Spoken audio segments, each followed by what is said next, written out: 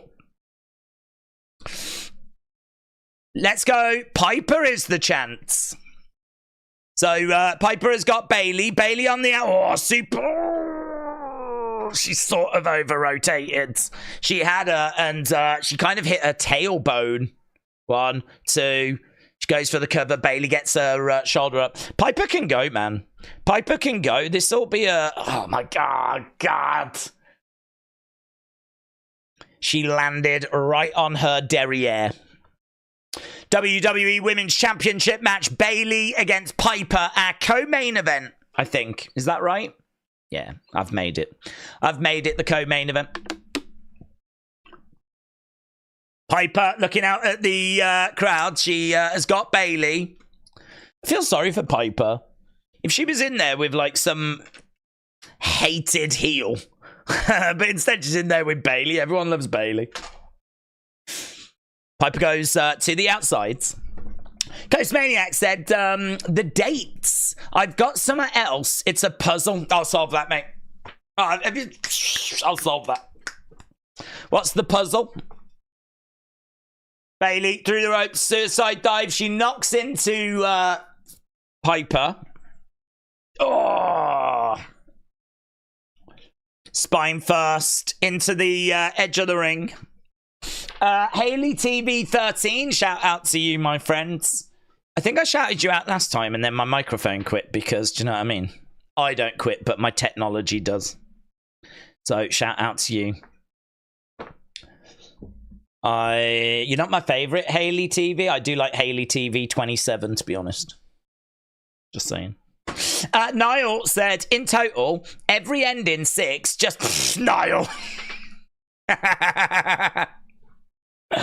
We know, Niall. Every end in 6 is just 17 and a new beginning 24. Good job. I mean, what I'll say is that was hard to work out in all fairness. So, you know what I mean? Like, I feel like, Niall, you're up there with me as like a Mensa member. We've got this, you and me, buds. We've got this. In fact, Niall, don't tell anyone. We'll just save that to ourselves. Don't tell anyone. We'll make it our secret. Bayley goes up, lands on the back of Piper. I want to get back to the chat. I don't feel like I've spoke to anyone for about 2 days. Bad boys, what you gonna do? What you gonna do when the... No, elbow drop by Bayley. Goes for the cover. 2. Shoulder up. Can you read my message? Recapitulation. There is another picture, says Michael. Where's that, Michael? Where's that, buds? Recapitulation. Recapitulation and celebration. There is another picture. Well, it's not there. Is it there when you click the word recapitulation? We looked at that one earlier, but I appreciate that because I didn't know where to find that one. Piper going for the cover. I'll show people which one we're referring to. Anyone else? I mean, I don't know if someone can tell me if I'm off on this, but anyone else? Like, there's been a few Mondays that have been teased, but I'm not getting any vibes we're getting anything tonight. And that's making me sad.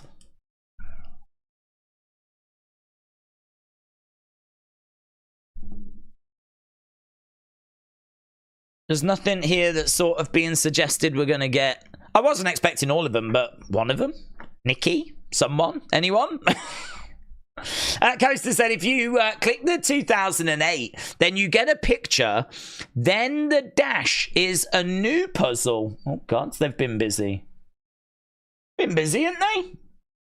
Oh, she's got a mask on. Chelsea's come down wearing a mask. Oh, Wade Barrett's like, who is this masked woman? 1, 2, shoulder up by Piper.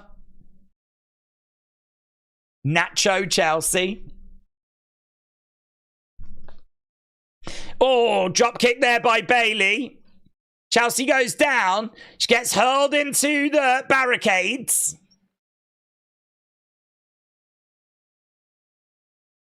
Luchadora reference. Bayley trying to plant Piper. Piper picks... Oh, my God! Oh, my God, what a driver, too! Oh, mates! Mates! Piper Niven just tried her best to get Bayley's head off her shoulders. Look at... Oh, my God. Oh, my God. She's trying to kill Bayley. She's not trying to get the championship. She's trying to actually murder Bayley. That was... Oh, my God. That was brutal. That was brutal. Wade Barrett says that Bayley must feel like jelly. I don't think she's feeling anything at all right now. Bayley on the outsides. Oh, gets... Oh! I don't know who got the better of that. Wow. Wow. Big driver spot. Amazing. The crowd's so vocal, so loud. Bayley being thrown back into the ring. Howdy is going to pull no punches towards Rowan. How did it feel when your brother died? My God, Howdy, chill out, said Bland. Piper. Oh, headbutt. Bayley over in the corner, charging over round the back, looking for she was trying to get... Oh, lovely work, actually. She did well. 1, 2, 3. Bayley gets it. Bayley wins. Bayley gets it. That was a hard-fought contest, though. That was a hard-fought match. Did it need a whisper longer? I don't know.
Exclusively on X.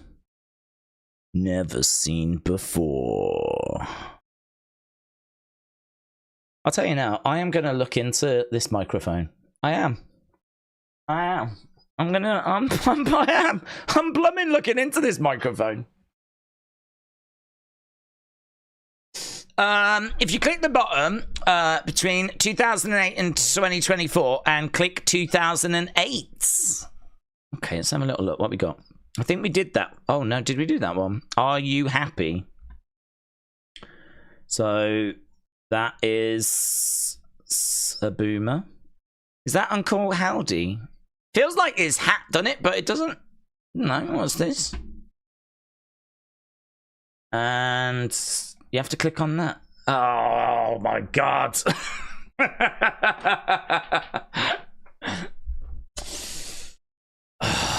Well, I'm probably going to struggle to work that one out sat here, you know?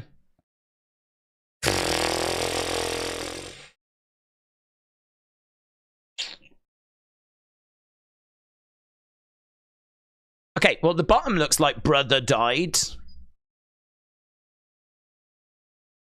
Doesn't it? Brother died. Yeah, 23 would be D. So, brother died. Your brother died. How? Something. How? Been. Your brother died. How? 23, so that must be the same letter. 23, either side of the I. How did it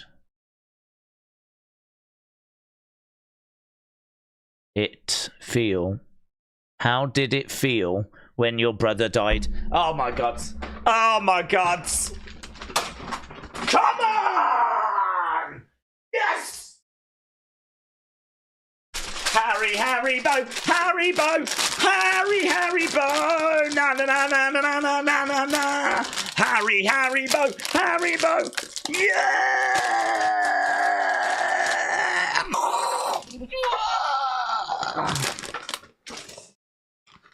Harry Bo, na na na na na na na na na. I'm getting high.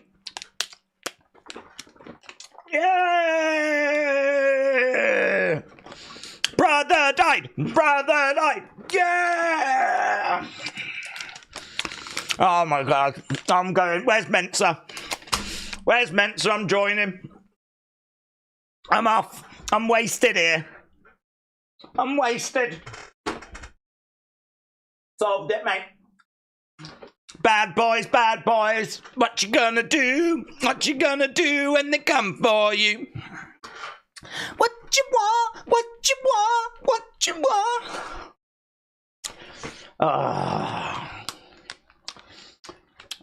Well, these better not be broken. But do you know what? Even if they are, I'll fix them. I'll solve it. Hello, Money in the Bank qualifying matches. Bad boys, what you gonna do? Guys, let people know what that is, would you?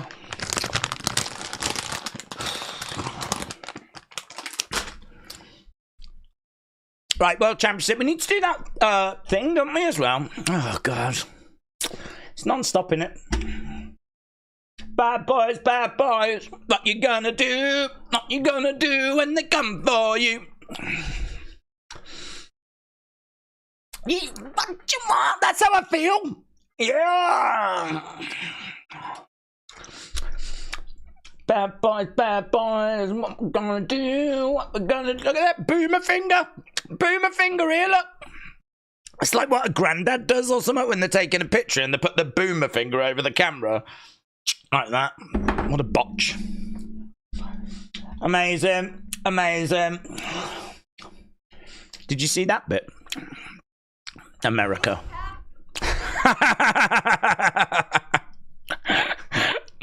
Chelsea Green. That got covered in America, you know. They put a second QR code over the top of that.